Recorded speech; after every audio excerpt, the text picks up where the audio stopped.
Good afternoon. My name is Joe Bandel, and I am the last Rosicrucian. This week we're going to talk about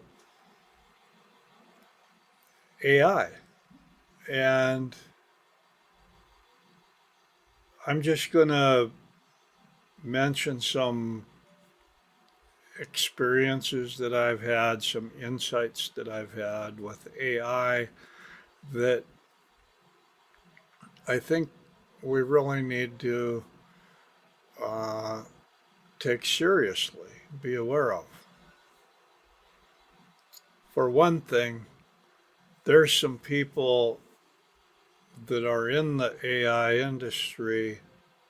Elon Musk, one of them, the CEO or whatever it was of Google, uh, that are really have some concerns and some sharp warnings about AI and some of the dangers of AI. And I guess what I'm saying is if some of the experts are really starting to talk about their concerns, maybe we don't know enough. Maybe we should start being concerned too, you know. Um, so anyway, that's kind of a beginning point that I'm going to say. Now, when it comes to AI, there's the promise of AI in which, okay, I'm not an expert in this area, but I think that I have some opinions. I'm going to just voice those opinions for what it's worth. Um, People are saying that AI is taking a lot of jobs away from people. And then on the other side, the people are saying that might be true. AI is taking jobs away from people. However, it's allowing those people to do things that are more creative with their own lives. In other words, it's kind of a it's allowing people to not have to work at a job they don't like or something like that. Well, what have I seen? I've seen AI taking a lot of jobs in the industry business. The industry where I used to work, they kept uh, implementing new things so that they could be more competitive. So I'm not arguing about any of those things. Um, what the real concern that I have is I have spent a little time with a chat engine, and I've been very impressed with it. I've done a lot of work with AI language translation, Deep DeepL program that I use for a lot of the German translations that I do, and I have seen how this this AI translating in some cases can do an almost perfect job. And in other cases, it can get like 90% correct, which is a big boost.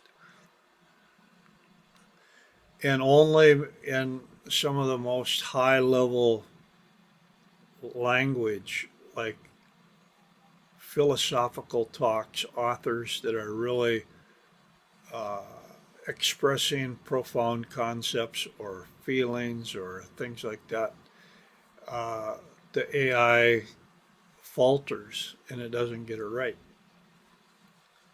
But it's becoming very, it's incredible on what it can get right. And you just need to be very careful because it doubles down on when it's wrong, it's really wrong. And it doubles down on that. It doesn't admit it's wrong. I've also experimented with the AI art generation programs because they can do book covers.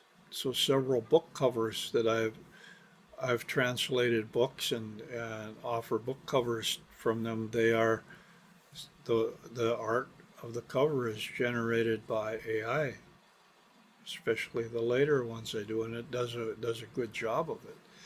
In fact, what we're finding is what a lot of people are finding is that AI can do artwork that's as compelling and as interesting, or even more compelling and more interesting than what is humanly possible.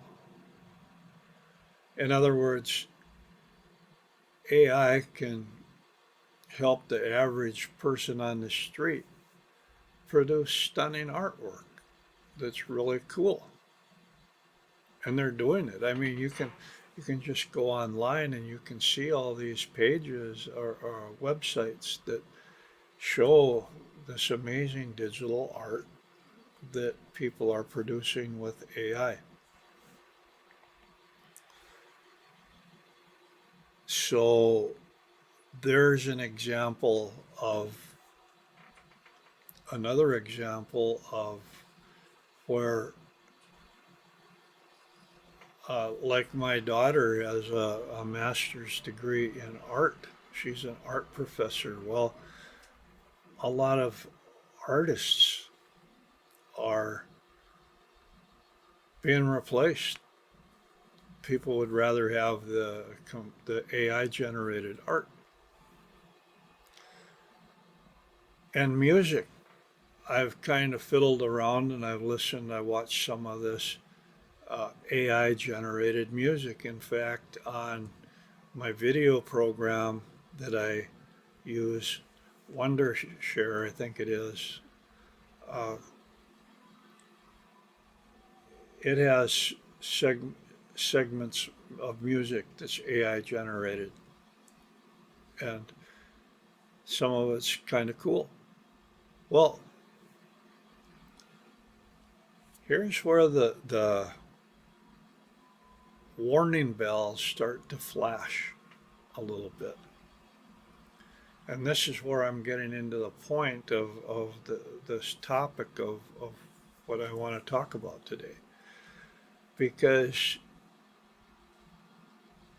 there is a lot of talk, and I suspect it's not all talk, that it's actually being done,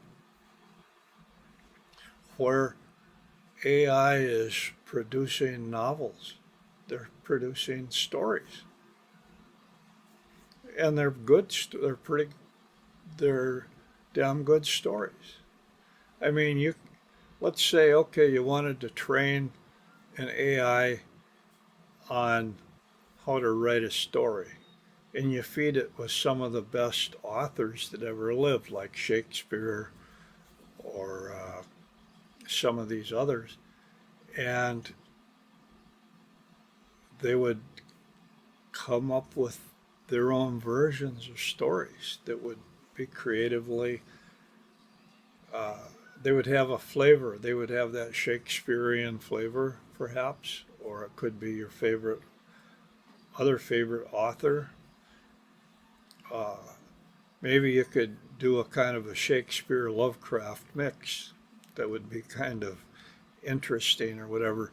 But I was recently looking at some of these writing programs that are supposed to help authors because what I'm doing is I am now currently I'm kind of taking a break from the translating and I want to finish my own trilogy and I have the first book done was this book done, but I found that I'm going to have to go through that and rewrite it because I'm working on the next two books and it's been 20 years and um, I need to, I've learned a lot about the writing, about the skill of writing with all this 20 years of 20 plus years of translating stories. And I want to put some of that knowledge to work. But I'm going to a writers group, which is supportive of writers actually producing their own material. And so I'm excited about this, but what I'm realizing is that there is going to be computer AI generated novels coming out, stories coming out that are going to outcompete anything that a person can write. And why are they doing that? They're doing that because the AI is going to have the ability to take what's popular and manipulate it. So it will be able to slam home runs, home runs, home runs, home runs. I have no doubt, and I have no doubt that it's starting to happen. But like I was talking about some of these writing programs, some of these writing programs are actually beginning to use AI to help you write the story. And they're even going to where, okay, breaking the story down into certain segments mechanically so that you fit into the same pattern, so that your story has the authorized. Oh, this is the way a popular story goes. This is, and people are going to buy it. There's no doubt. So here I am again, uh, bumping into this AI in a way that it's undoubtedly going to be extremely competitive. I mean, look at some of the computer games, things, the gaming and stuff like that. And when they start, uh, AI starts to do those stories, if it's not doing some of those stories already. Uh,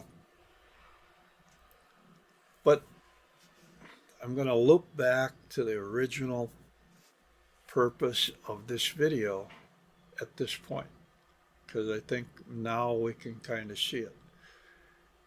We have been told that AI is going to be a blessing instead of a curse, that it's going to take the workload away from people so that people have more free time to do those things that are really important to them, to be very creative. However, what's happening, at least what I see happening, is that AI is taking over the fine arts. What are the fine arts? Writing, music, art, drama, literature. When AI can take over the fine arts, where does that leave people? People are they going to want to learn how to paint? No. Why? Because the computer can do it better. Are they going to want to write that novel? They're not going to be able to compete with what the AI computer can, the novel that the AI can write. In other words, we are being promised that AI can grant us this creative space to expand the fine arts, but it's a lie because AI is taking over the fine arts. And to me, that's worrisome because if AI is taking over the fine arts, and if AI is dominating the narrative and choosing, the algorithms that where we go online and can find things, it's where does that leave us as creative humans?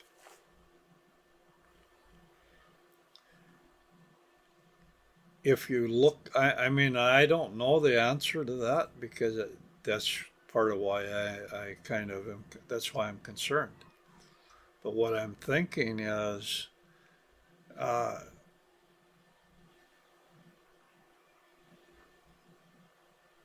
it's going to be, it's not going to be in the fine arts. It's going to have to be someplace else. Well, what what makes life fun? What Okay, so what's happening is people are becoming like in the Matrix movie where they're going to get so immersed in computer games that that becomes the reality that they live for. I'm using this as an example. But the thing is, especially that I've found out, especially as I've gotten older, is the human body is designed by nature to be active. There's certain things like the lymph system, for example, that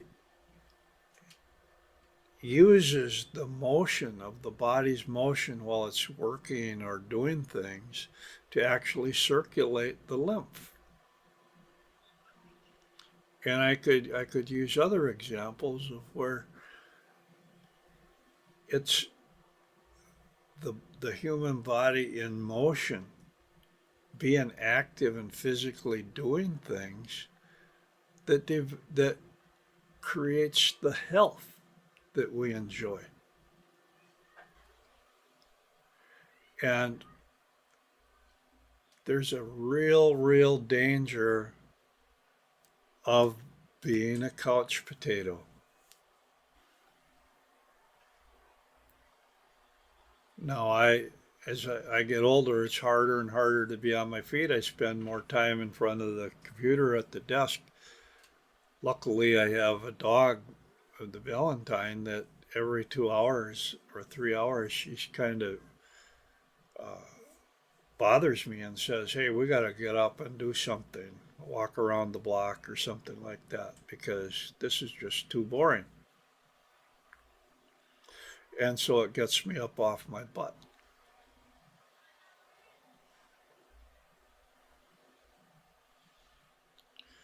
And again, if you think about things like, well, what are the things that we really value? And here's kind of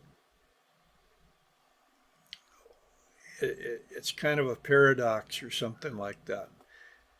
If we are being honest to ourselves,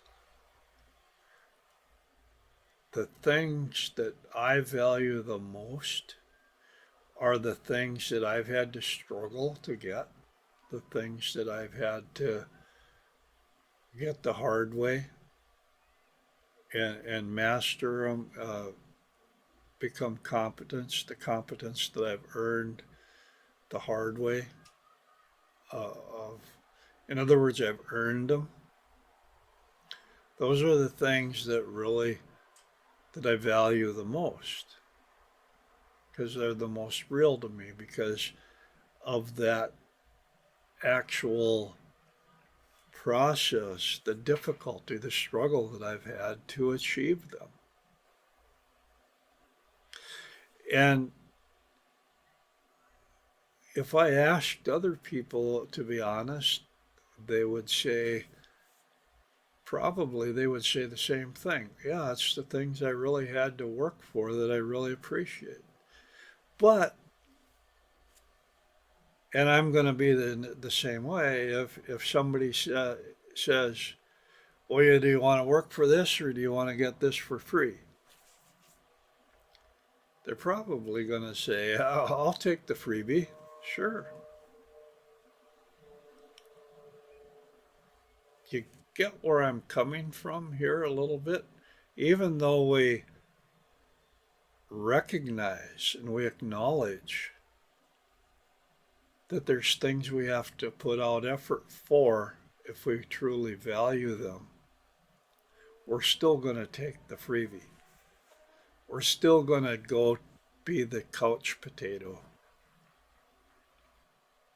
We're still going to go with the watching a movie rather than trying to do something creative like writing a story. Or maybe we'll try to write a story and we'll be so depressed, disillusioned because it can't compete with what's already being produced. These are all things that AI is bringing up, and it's bringing up in an exponential way. This this year is 2024. By the year 2030,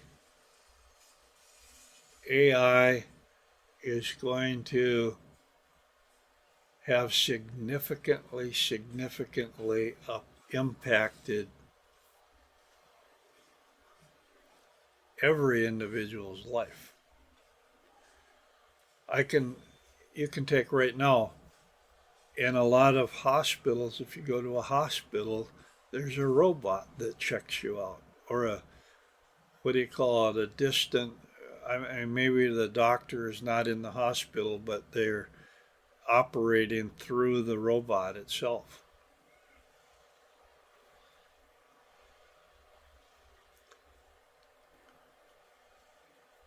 There's the changes we are seeing changes right now, but by 2030 the changes that we see are going to be profound. I can't even imagine what they're gonna look like, what they're gonna be like, and they're gonna leave a lot of people with an empty space. Hopefully, they'll still have a way to survive, but uh, they there just may not be a place. I guess. What do you think? Now you've heard people talk about AI. You've seen the good things. You've seen the bad things. Um, or maybe you don't believe in the good things, or maybe you don't believe in the bad things, or something like that. But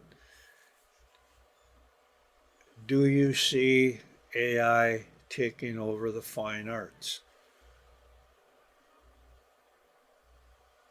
And if so,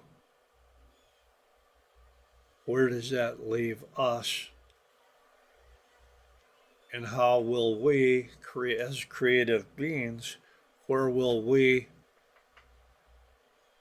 find our creative space?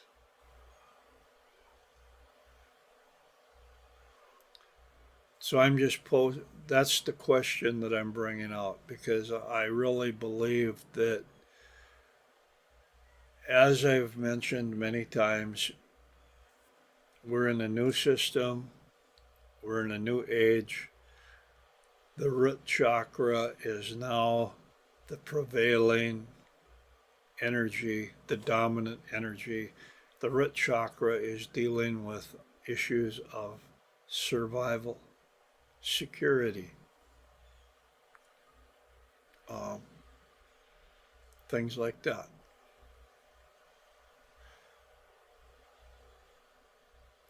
Anyway, just kind of sharing some thoughts on that.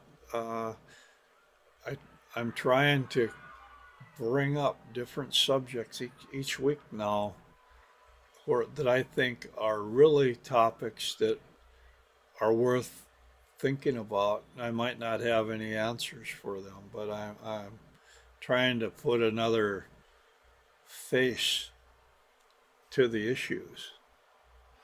Because as far as I know, this concept of AI taking over the fine arts has not really come up as being an issue. And the assumption has been that people are going to be able to step into the fine arts and produce massive works of art, literature, this kind of stuff because they'll have the freedom to do it. And I'm thinking they're not going to be able to compete with the stuff that's produced by AI. So feel free to comment, give your own thoughts on that. Thank you very much.